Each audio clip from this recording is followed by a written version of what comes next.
Song 26. The Huntsman and the Deer. Obeisance to all gurus.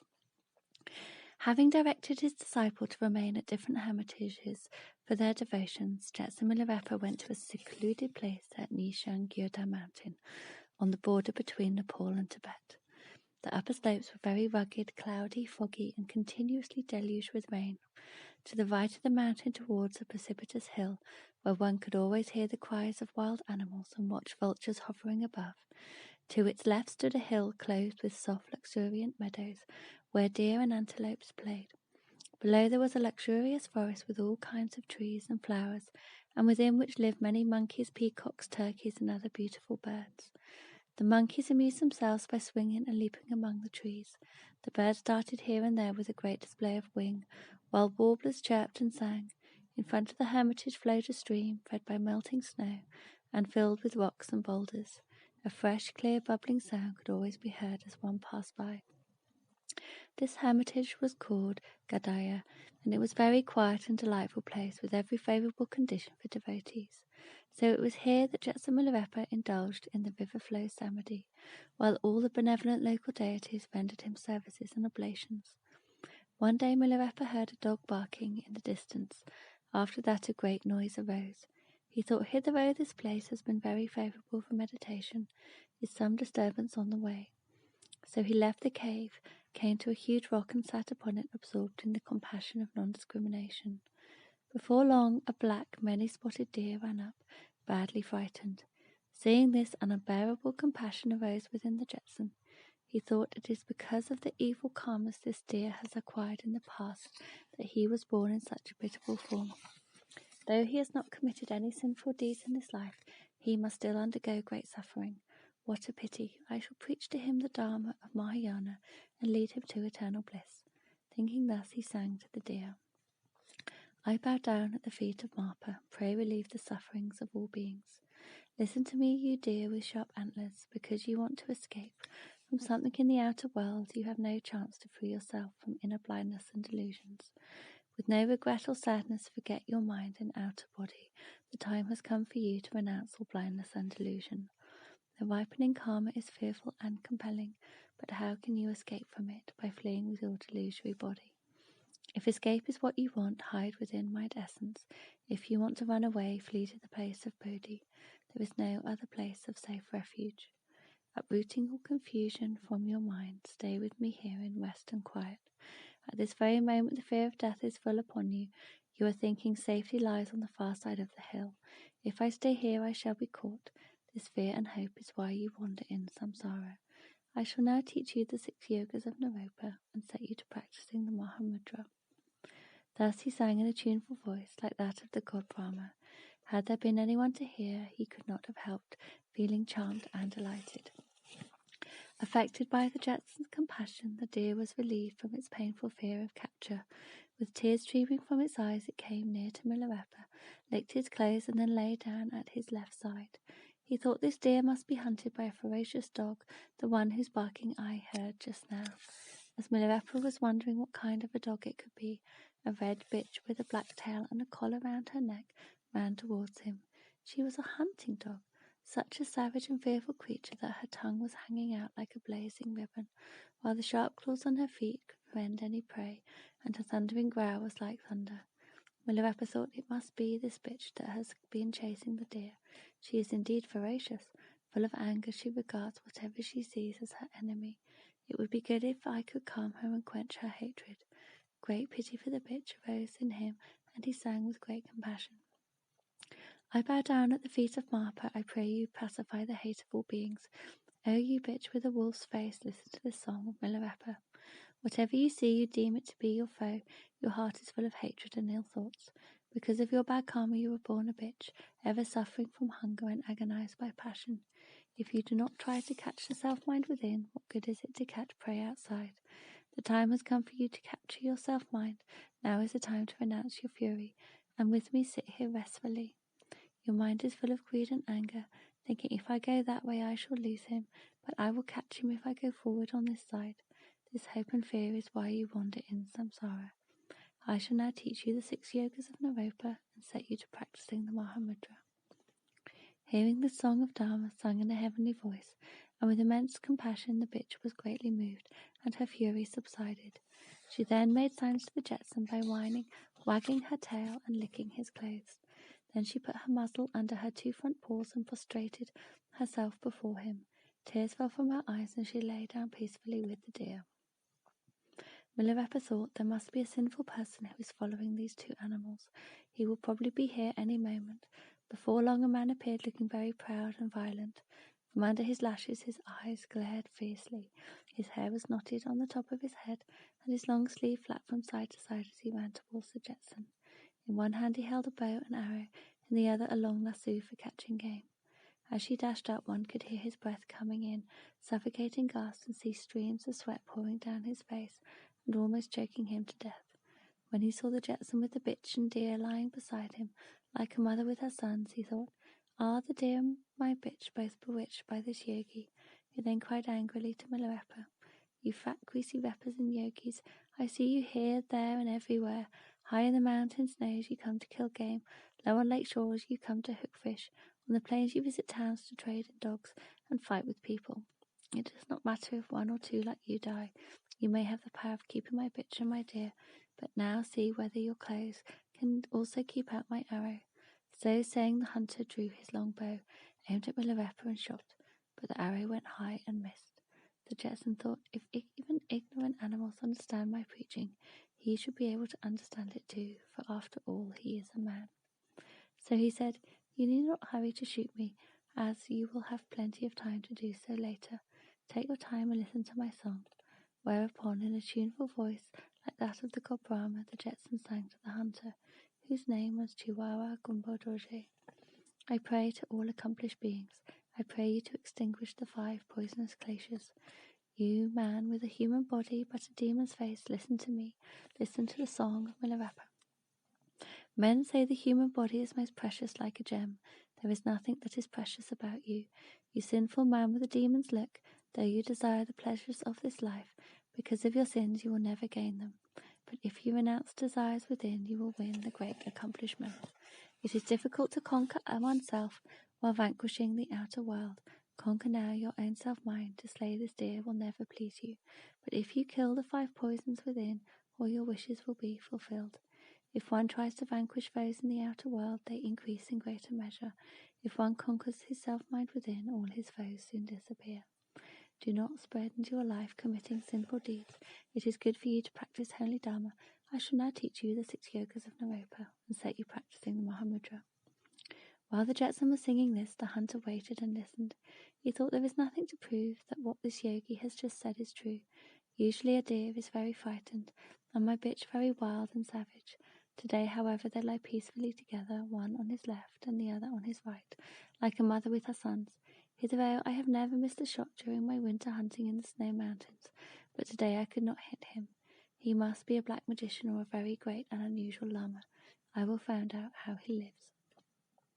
Thinking thus, the hunter entered the cave, where he found nothing but some inedible herbs.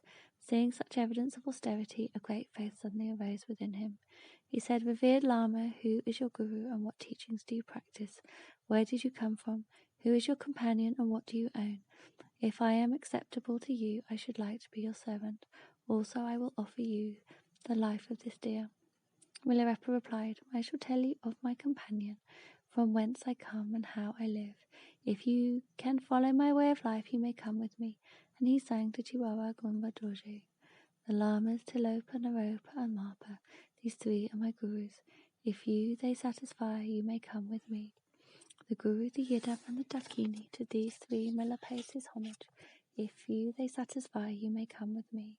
The Buddha, the Dharma, and the Sangha, these 3 are Mila's refuge. If you they satisfy, you may come with me. The view, the practice, and the action, these 3 are the Dharmas Mila's practices. If you can absorb these teachings, you may come with me. The snow, the rocks, and the clay mountains, these 3 are where Mila meditates. If you they satisfy, you may come with me. The deer, the argali, and the antelope, these 3 are Mila's cattle. If you they satisfy, you may come with me. The lynx, the wild dog, and the wolf, these 3 are Mila's watchdogs. If you they satisfy, you may come with me. The grouse, the vulture, and the singing jonwell, these three are miller's poultry. If you they satisfy, you may come with me. The sun, the moon, and the stars, these three are miller's pictures. If you they satisfy, you may come with me. The gods, the ghosts, and the sages, these three are miller's neighbours. If you they satisfy, you may come with me. The hyena, the ape, and the monkey, these three are miller's playmates. If you they satisfy, you may come with me. Bliss, illumination, and non-thought, these three are my companions. If you they satisfy, you may come with me. Porridge, roots, and nettles, these three are miller's food. If you they satisfy, you may come with me. Water from snow and spring and brook, these three are miller's drink. If you they satisfy, you may come with me. The nadis, breaths, and bindus, these three are miller's clothing. If you they satisfy, you may come with me. The hunter thought, his words, thoughts, and actions are truly consistent. The uttermost faith thus arose within him. He shed many tears and bowed down at Miller's feet, crying, O precious Jetson, I now offer you my deer, my bitch, my bow, my arrows, and my lasso. I and my bitch have committed many sins. I pray you to free my bitch, Red Lightning Lady, thus delivering her to the higher realms. And I pray you to bring this black deer to the path of great happiness. I pray you grant me the Huntsman, Chihuahua, Gumbo Dorje, the teaching of the Dharma, and lead me to the path of liberation. Then he sang, Sitting on my right side is the deer, with horns as white as snow. The markings round his mouth are his adornment. If I slay him, my ravenous appetite for 7 days might be satisfied. Now I do not need him, and offer him to you. Pray deliver this black deer to the path of great happiness. Pray lead Red Lightning Lady to the path of Bodhi. Pray bring me Gumbo Dorje to the land of liberation. This black rope with its metal ring is fit to bind wild jacks on Great North Plain. Now I do not need it, and offer it to you. Pray deliver this black deer to the path of great happiness. Pray lead Red Lightning Lady to the path of Bodhi. Pray bring me Gumbo Dorje to the land of liberation. To wear this goatskin with spotted pattern will keep one warm however high the mountain. Now I do not need it, and offer it to you. Pray deliver this black deer to the path of great happiness. Pray lead Red Lightning Lady to the path of Bodhi. Pray bring me Gumbo Dorje to the land of liberation. In my right hand I hold arrows, each shaft adorned with feathers fall. When I shoot them with a peg, they always hit the target. Now I do not need them, and offer them to you. Pray deliver this black deer to the path of great happiness. Pray lead Red Lightning Lady to the path of Bodhi. Pray bring me Gumbo Dorje to the land of liberation. This superb white bow in my left hand with white bark of birch is decked. When you bend it, even the dragon in the sky will roar with fear. Now I do not need it, and offer it to you. Pray deliver this black deer to the path of great happiness. Pray lead Red Lightning Lady to the path of Bodhi. Pray bring me Gumbo Dorje to the land of liberation. In this manner, Chihuahua Gumbo Dorje, the huntsman, offered the deer, his bitch, and all his belongings to Milarepa. He then said, O Lama, please accept me as your servant. I will go home to get provisions for my children and then return. Do you intend to remain here? Please tell me clearly, where are you going to stay? The Jetson, very pleased with his offering of the deer and with his change of heart towards the Dharma, then said, Huntsman, it is very wonderful that you have determined to renounce your sinful activities and perform virtuous deeds, but it will be difficult for you to rely on me completely.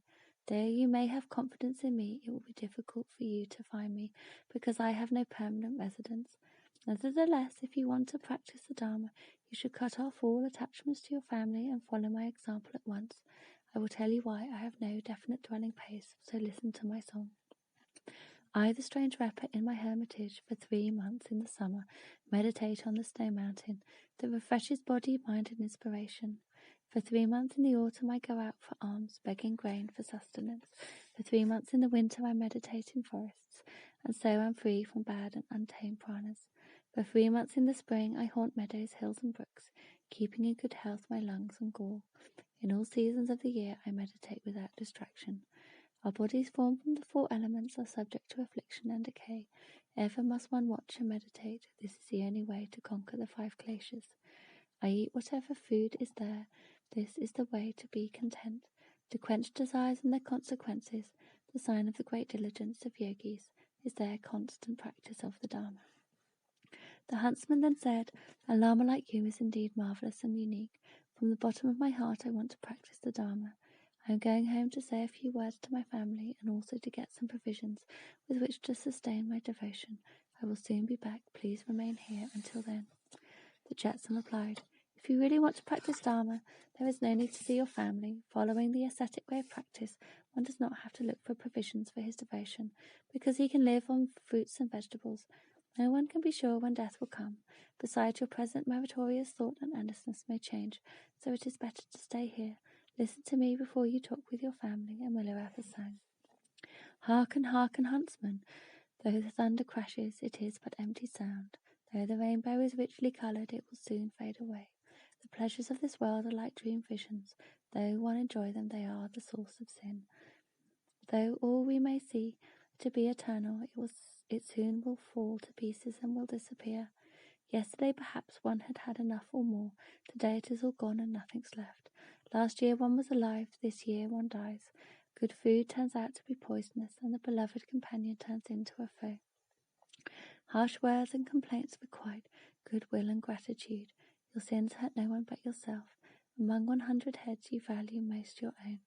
In all 10 fingers, if one's cut, you feel the pain. Among all things you value, yourself is valued most. The time has come for you to help yourself. Life flees fast. Soon death will knock upon your door. It is foolish, therefore, one's devotion to postpone. What else can loving kind kinsmen do but throw one into samsara? To strive for happiness hereafter, it's more important now to seek it now.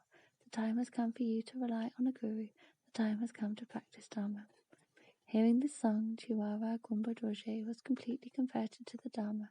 He then remained with Milarepa and did not return home. After meditating for some time, he had several experiences, which he told Milarepa and then asked for further instruction. Milarepa was very pleased and said, "You have already begun to produce merits within you, so you should follow these instructions. To rely on a guru, one should pray to him often and sincerely. When one practices the devotion of the Yidam and Dakini, clearly and often should he meditate on the arising yoga. When one meditates on transiency and the approach of death, he should ever remember that death cannot be predicted or avoided. When one practices Mahamudra, he should cultivate it step by step. When one meditates on parent-like sentient beings, he should ever remember to repay his gratitude to them. When one meditates on the deep teaching of the whispered lineage, he should persevere with great determination. When one reaches the consummation of Dharma, he should avoid ups and downs and make it stable. When one examines his devotions to see if they agree with Dharma, he should not waver nor be fickle, but should bring them to one-pointedness. When one cultivates the holy Dharma, he should renounce the world. When food is offered by the deities, one does not need to find food for himself. If, like a miser, one is ever hoarding goods, he never can succeed in gaining more. This is witnessed in the oath of all Dakinis, hence you should abandon worldly play." Thereupon the Jetson gave to Chihuahua Gumba Dorje the complete initiation and pith instructions. Through practicing them, the Huntsman eventually became one of the heart sons of Milarepa and was known as Chihuahua, the cotton-clad huntsman. The deer and the bitch were also forever removed from the paths of sorrow. It is said that the bow and the arrows which the huntsman offered to the Jetson are still in that cave. This is the story of Milarepa meeting his hut son, Chihuahua, at Yishang Gyuda.